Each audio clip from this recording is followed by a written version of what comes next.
Welcome back, everyone, to 3rd Street Reactions that is not on 3rd Street anymore. I'm Zach. I'm Shane. And we are back with Gravityfalls Season 1, Episode 20, Season Finale, Gideon Rises. I had to look at the screen. I couldn't remember. Yeah. You know what happened last time in Dreamscapers? Well, in Dreamscapers, we got introduced to Bill Cipher. Yep. Who... That's it. No, he's this interdimensional, powerful being that can make a deer's teeth come out of his mouth. Yep. That was weird. So seemingly painlessly. Yeah, so... Yeah, he can screw around with the laws of our reality, the laws of nature. He seems to be kind of a sinister dude. Mm-hmm. But he's bound by certain rules, it seems like. He makes a deal, he's got to hold up his end. We went in Stan's mind, first of all, and one of the big things, and I don't know if we talked about this last time, is Dipper realized that his grandpa does love him. Yeah. He's just trying to toughen him up. Yep. And we got to his grandpa. Yeah. Oh, sorry, his Uncle Stan. And we got to see Uncle Stan's dad.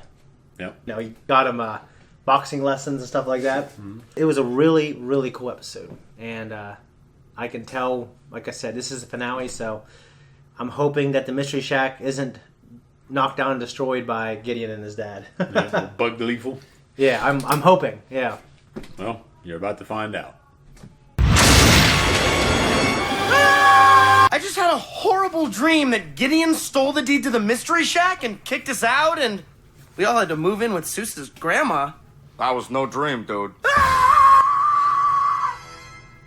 Zeus, your grandma is so adorable! And her skin is old lady soft. Mabel, quit being creepy. Child psychic Gideon Gleeful has taken surprise ownership of the Mystery Shack, previously belonging to area shyster Stanford Pines. That picture's taken out of context. No offense, but that grappling hook has literally never helped us once. Oh yeah? Jelly grab! I vacuumed the walls now. Would it be a new low if I ate that? I'm just How kidding, was I'm that? totally eating it. We gotta get the shack back. Hello, Gravityfalls! I love that child shaking so much! You're choking me. Grandma, is that you? Gideon Land! Whoa! Our new mascot, Little Gideon Jr. Boom, he's a pit. What? Donald, you monster! Listen up, people. I recall you gave the property to me. Look, here's the deed right here. Well, that's all the proof I need to see. I love you, Little Gideon. Sing them bloody songs. Hey! Now get off my property, old man. Don't come back. I don't care for y'all. My dad's gonna force me to work upstate at my cousin's logging camp. But we need you here. Yeah, especially Dipper because of his giant crush on... you. Eucalyptus trees. Take me back, Wendy! My arms are too skinny to keep holding this boombox forever. Do I need to send you more texts? Wendy! This is not good. I cannot feed such a big family. Where will we stay? Aw. Relax. If I thought I couldn't take care of these kids, I'd send them back right away. Uh-huh. You too. We order pizza?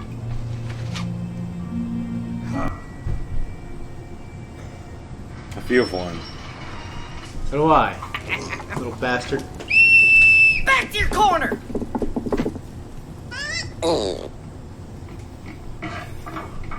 You're going home. Your bus leaves tomorrow. Here are your tickets. You can't give up. Yeah, dude. Look at these faces. Sorry, kids. Gideon won. Summer's over.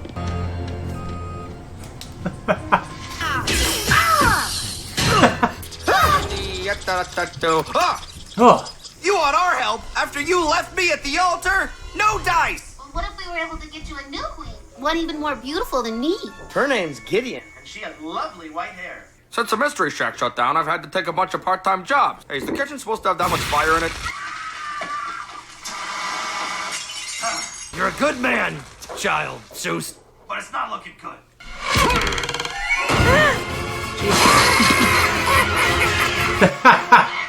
You're surrounded by an unstoppable gnome army. Now give us back our deed and get off our property. I suppose this deed belongs to...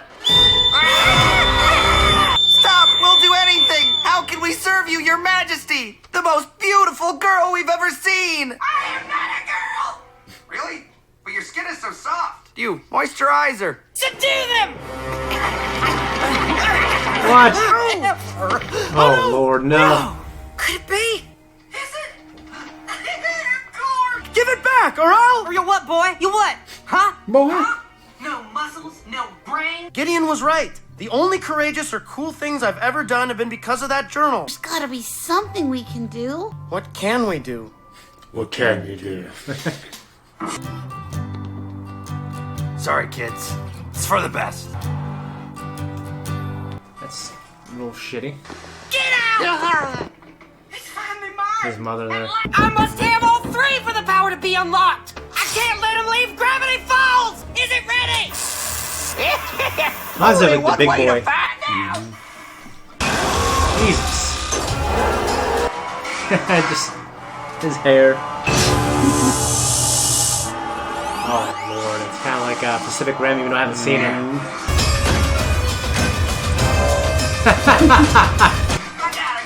With Mr. Pines like a... I go vacuum my face. Look! Halt! I command you to halt! Mr. Bus Driver! Shoot! Look out! Bloody move! Yep.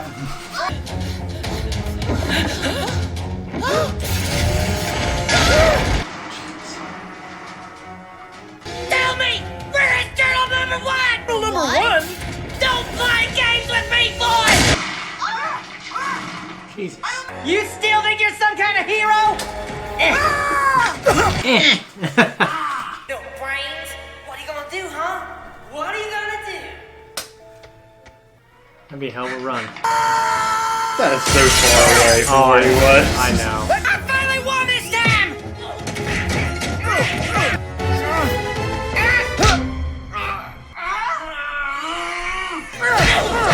Stop hitting yourself. Stop hitting yourself.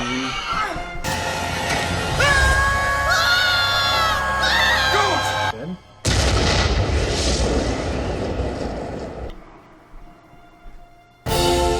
Oh, shit. You stupid bitch of rope for. Yeah.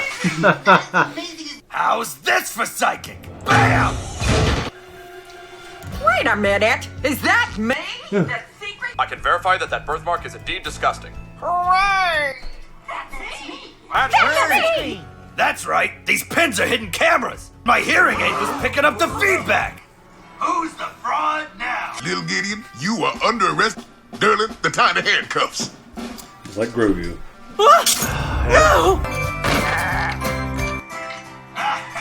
Gompers. This kooky book has been filling your head with crazy conspiracy. You gotta quit reading this fantasy nonsense for your own good. Mind if I borrow this? Wait, no! Ridiculous. Dad, I need it.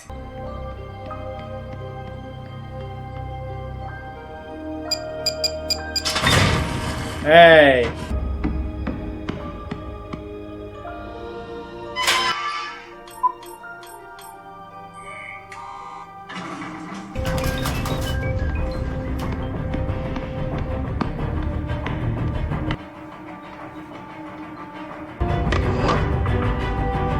Hey. After all these years. Finally, we have them all.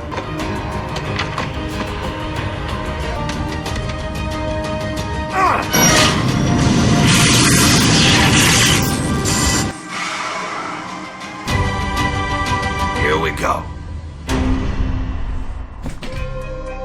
Bad ass. What a finale. That was crazy. It was great. Yeah, I mean, it was... I was looking forward to these two episodes for a while now. I mean, it was...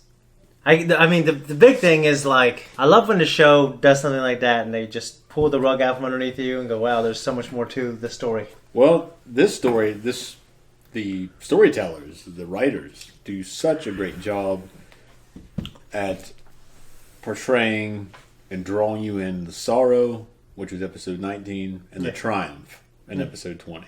Yeah. I mean, the heartbreak at the end of that episode. Yeah. And then the triumph at the end of this one. And like, just that whole scene with Stan at the end, when he's in that laboratory. Yeah. It's just, gosh. So now now I have all these questions about him. Although, when he took that journal, I was kind of putting together right there. But I thought he was just going to go into his room and he's going to have, finally I got it back. So the first thing that happened was when Dipper was telling me about it, I thought he said, kids, I wrote it. I was like, what?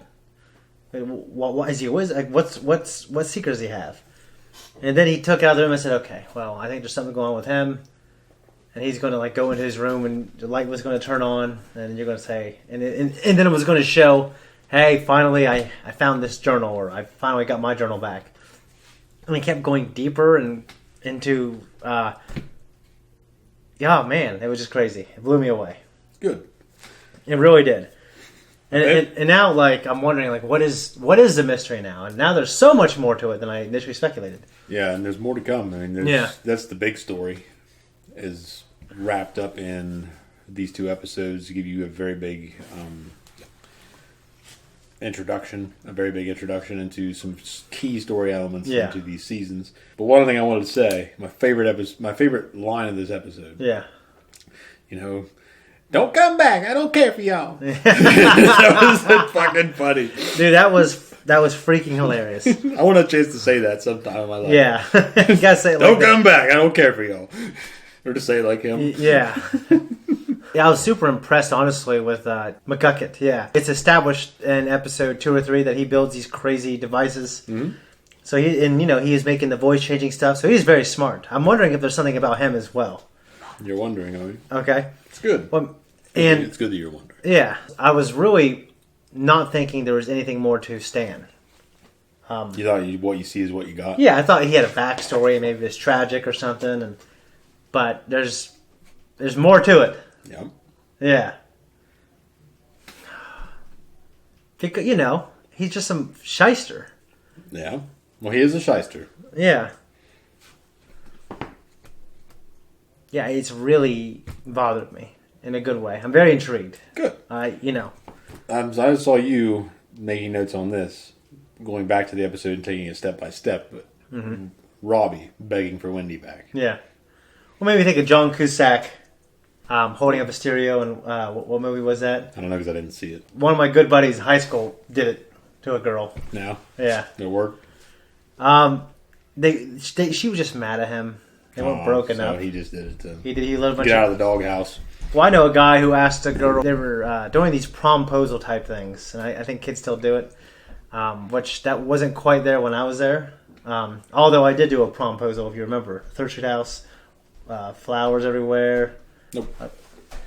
Well, we cleaned the entire Third Street House. That was after my time there. I know a guy who did it. He went outside this girl's dorm. He was a senior, and she was like, I don't know, in college. And he wrote in huge letters and candles, put flowers everywhere, held a sign, blared this boombox. Would you go to prom with me? And it worked. I'm like, it's always cool when that happens. In terms of begging for a girl back, I learned very early on, because I used to literally keep a journal on these interactions, like I told you, is to never beg for a woman back. Mm-hmm. It never works. Ever. It makes it worse. You got to do the opposite for the most part. What Robbie's doing, I think he's just a little asshole. It's a young relationship. It's not like they're married or any kids or whatever. He's just a little prick. He's got some growing up to do, and maybe he'll be a good guy when he's older. But they're like, 16 or something? I think she's 15. Okay, so they're 15 or 16. Yeah, he drives, so he's probably at least 16, right? I would say so. I think he drives, yeah. Makes sense. So, this is permanent. Yeah, I mean, he's begging for her back. It ain't going to work, I don't think. Good. No money. Uncle Stan, they want to order pizza. That's really, that one tugged the heartstrings. Yeah, it definitely did. So I've been in a situation years ago, but now I'm in a situation now.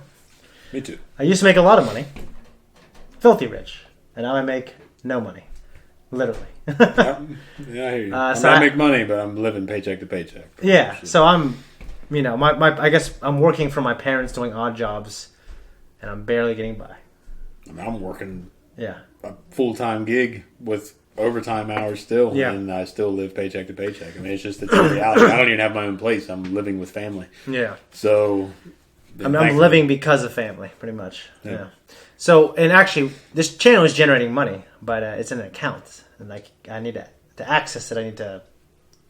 We have to grow. We have to go through. Evolve into a business. We have to go through hoops, or if not, I'm going to put it in my account, and it's going to fuck me up for taxes. We don't want that to happen. The tax man is unforgiving. He is. So yeah, it's not fun, but I'm a believer in this channel. I'm a believer in us, and I definitely don't think it's a permanent thing. We're not going to lay down and die. So No. we'll rob banks before that happens. Yes, you would.